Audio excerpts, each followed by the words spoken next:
Isang magandang hapon mga kaibigan, update po tayo sa lagay ng ating panahon hapon po ng Martes, June 4, 2024. Pero bago tayo magpatuloy, palike and subscribe po muna and pahit na rin po ng notification bell. Maraming salamat po mga kaibigan. Meron po tayong Sypnosis ngayon at meron po tayong binabantayan na sama ng panahon. Sypnosis po, trap ng low pressure area po ang ating namatan or ito po sinasabi natin na sama ng panahon dito po sa may bandang Northern Luzon po mga kaibigan. Kung makikita nyo po sa ating pinaka-live radar ay malapit na po ito or papasok na malapit sa ating Philippine Area of Responsibility at inaasahan po within 24 to 48 hours ay posible po ito maging isang ganap nga po na low pressure area and worse po ay maging isang ganap po na bagyo. Alam ko mga kaibigan, iba sa atin hindi pa po nakaka-recover sa kakatapos lamang na si Bagyong Aghon, pero sa ilang bahagi po ng ating bansa ay sobrang init pa rin po nararanasan at hindi po nakaranas ng masyadong pag-uulan.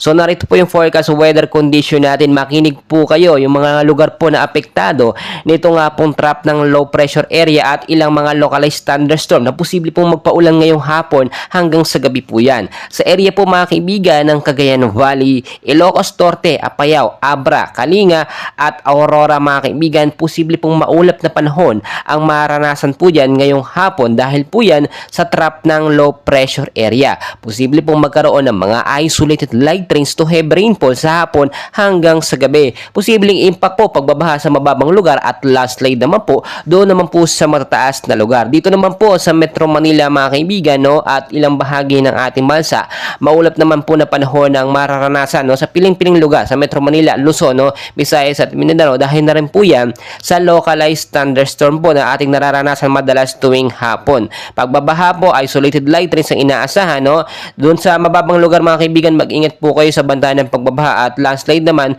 doon po sa mga landslide prone area. Kung makikita nyo mga kaibigan, binabantayan pa rin natin talaga eto nga po easterlies na pabalik-balik kaya madalas tuwing umaga tanghali hanggang sa hapon madalas minsan napakainit po. Maalinsangan po ang ating nararanasan dahil po yan sa easterlies or yung mainit na hangin po na nanggagaling po sa karagatang Pasipiko mga kaibigan.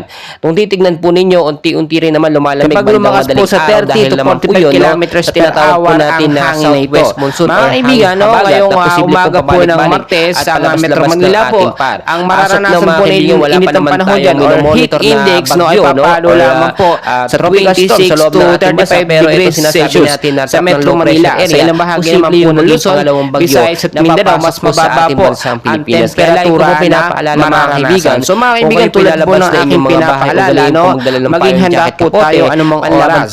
Always know the weather before you go para safe at handa po tayo lagi. Dahil nga po, rainy season na mga kaibigan, asahan po natin